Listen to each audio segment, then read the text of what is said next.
పులిహోర. అమ్మా ఏం చేస్తున్నావు?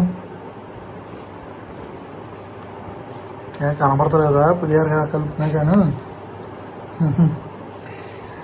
ఏం చేస్తున్నా? పులిహోర చేస్తున్నా.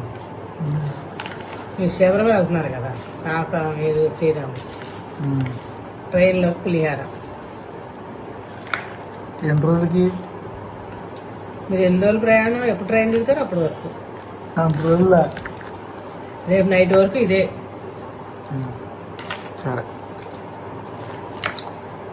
బాగుందా? పులిహోర ఇష్టం లేని వాళ్ళు ఎవరుంటారు?